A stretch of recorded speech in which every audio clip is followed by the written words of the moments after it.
अस्सलामु अलैकुम वरहमतुल्लाहि वबरकातुहु। ආදාබුල් ලිබාසි වස්සීනා. ඇඳුම් පැළඳුම් හා වස්ත්‍රාභරණයන් පැළඳීමෙහිදී පිළිපැදිය යුතු සත් ගුණාංගයන්.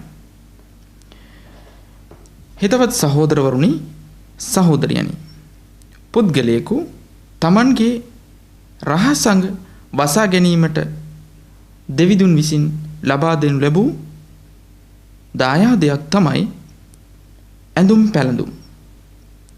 शुद्धो अल कुराने सूरा अल आराफ 7वेනි පරිච්ඡේදයේ 26වන වචනයෙහි දෙවිදුන් පවසන විට ආදම්ගේ දරුවනි, නියත වශයෙන්ම ඔබට ඔබගේ රහසඟ වසා ගැනීමට මෙන්ම අලංකාරය සඳහාද අප වස්ත්‍රයන් පහල කළෙමු.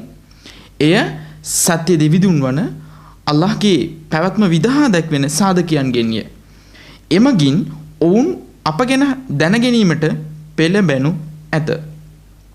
බියබැතිය නම් වස්ත්‍රය එයට වඩා උසස්ය. මහිතවත් සහෝදරවරුනි, මෙම වචනය තුලින් අපිට දෙවිදුන් පවසනවා එනම් ඔහුගේ දායාදයන් ලෙස ඔහු අපිට ඇඳුම් පැළඳුම් ලබා දුන් බවයි. එමෙන්ම බියබැතිය නම් ඇඳුම් පැළඳුම, බියබැතිය නම් ඇඳුම සාමාන්‍යයෙන් අපගේ කය වසා ගැනීමට අඳින ඇඳුමට වඩා උසස් යනුවෙන් පවසනවා. මිත්‍රවරුනි, අද අපේ සමාජයේ දිහා මදකට අප දැස් යොමු කළේ නම් අපව විමතියට පත්කරවන ආකාරයේ සුළු දේවල් සිදුවන ආකාරයන් දකින්නට තිබෙනවා.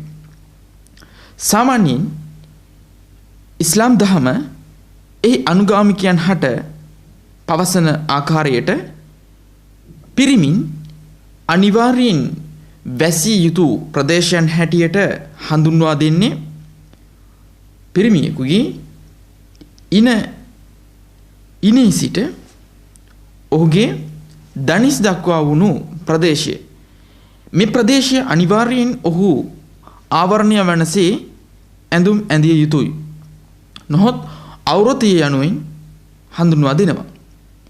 එසේම ස්ත්‍රීන්ටද එවන් වූ ප්‍රදේශය අනිවාර්යෙන් වැසිය යුතුයි යන තත්වයේ තිබුණද ඇගේ උඩුකයද වැසෙන ආකාරයට ඇය සාමාන්‍යයෙන් තම නෑදයන් අතර තමන්ගේ සැමිය, තමන්ගේ පියා, තමන්ගේ සහෝදරවරුන් සමග සිටින අවස්ථාවෙහි ගෞරවනීය ලෙස ඇඳුම් ඇඳිය යුතුයි යනුවෙන්ද සාමාන්‍යයෙන් ඇය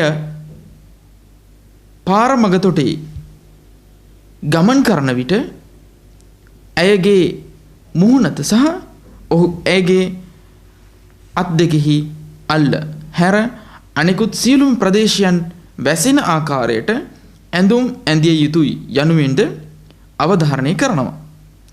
මිත්‍රවරුනි, නමුත් අද සමාජයේ දිහා බලන කල කවරෙකුට වැඩියෙන්ම තම ශරීරයේ ආවරණය වනසේ ඇඳුම් ඇඳිය යුතුයි යනුවෙන්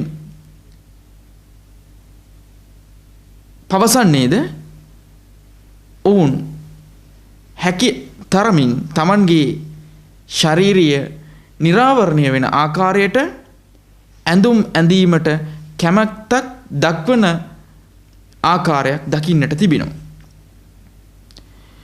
එවැගේම තවත් කවරෙකුට ඊ타මත්ම අඩු ඇඳුම් ප්‍රමාණයක් ඇඳිය හැකි යනුවෙන් දහම පවසන්නේද එවන් වූ අය තමන්ට හැකි පමණින් ශාරීරියේ ආවරණය වෙන ආකාරයට දහම සීමා කරපු, දහම සීමා පනවන ලද එම සීමාවන් ඉක්මවා ඇඳුම් අඳින ආකාරයද දකින්නට තිබෙනවා. උදාහරණයට නබි නායකතුමාණන් පවසන විට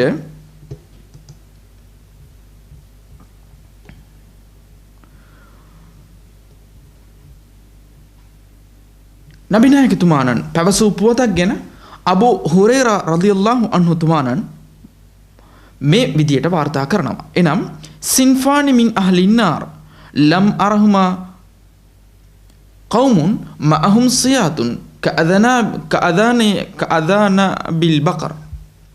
كأذناب البقر يضربون بها الناس ونساء كاسيات عاريات مميلات مائلات رؤوسهن كأسنمة البخت المائلة لا يدخلن الجنة ولا يجدن ريحها وإن ريحها لا يوجد مسيرة كذا وكذا. එනම් නියත වශයෙන්ම දෙපිරිසක් අපාගත වෙනු ඇත. ඔවුන්ගෙන් පිරිසක් තමයි තමන්ගේ දෑතෙහි අනුන්ට පහර දීම සඳහා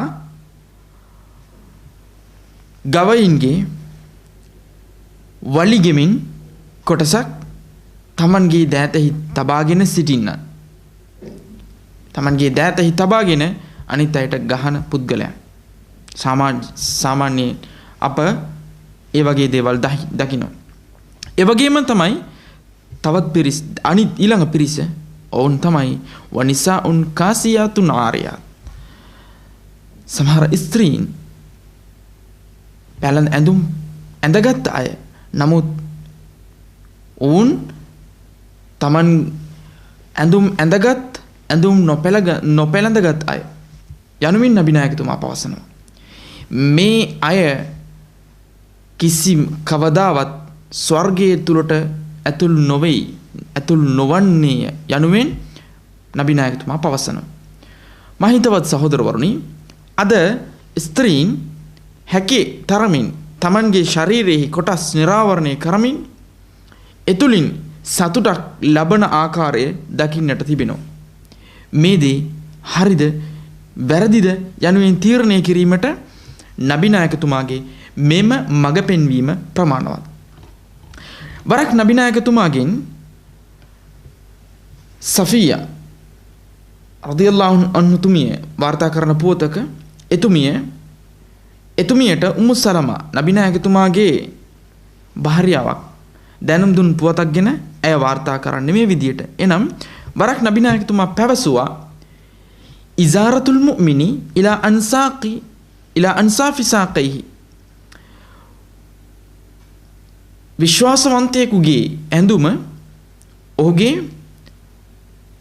දණි සහ විලුඹ අතර ප්‍රදේශයක තිබිය යුතුයි යනුයි. ඒ අවස්ථාවේදී ඇය එනම් නබි නායකතුමාගේ බිරිඳ නබිතුමාගෙන් අහනවා ෆල් මර්අතු යා රසූලුල්ලාහ්, එසේනම් ස්ත්‍රීන්ගේ ඇඳුම මොන විදියට තිබිය යුතුද යනුයි. ඇයට නබි නායකතුමා පැවසුවේ තොරුඛි ශිබරන්, ඔබ වියතක් දක්වා පහත දමන්න හැකියාව තිබෙනවා යනු. සාමාන්‍යයෙන් අපේ දණි සහ අපේ විලුඹ අතර මැද ප්‍රදේශීය පිරිමියෙකුගේ ඇඳුම් සාමාන්‍ය මධ්‍යස්ථ ඇඳුමක් ලෙස සලකා ගත්තේ නම් එයින් වියතක් පහත හෙලන්න යනුවෙන් නබි නායකතුමා පැවසුවා. එවිට ඇය පැවසුවා ඉදන් යන්කෂිෆු අන්හා, ඒ අවස්ථාවේදී ඇයගේ දෙපා නිරාවරණය වෙයි යනුවෙන්. එයට නබි නායකතුමා පැවසුවේ ෆදිරාන් ලා තසීදු අලයිහි, එසේනම් ඇයට අඩියක් දක්වා එම ඇඳුම පහත හෙලන්නට හැකියාව තිබෙනවා. ඊට වඩා වැඩියෙන් ඇය පහත හෙලන්න එපා යනුවෙන් නබි නායකතුමා පෙන්වා දී තිබෙනවා. මිත්‍රවරුනි, දැන් අපි බලමු ඇඳුම් පැළඳුම් සම්බන්ධයෙන් ඉස්ලාම් දහම අපිට පෙන්වා දෙන පාරායනාවන් ගැන. එනම් සාමාන්‍යයෙන් මේ ඇඳුම් පැළඳුම් යනු දෙවිදුන් අපේ ගරුත්වය රැක ගැනීම සඳහා ලබා දුන් දායාදයන්. මෙම දායාදයන් භුක්ති විඳින අපි කිසිම දාවක ඒ දේ ලබා දුන් තැනැත්තාව අමතක කර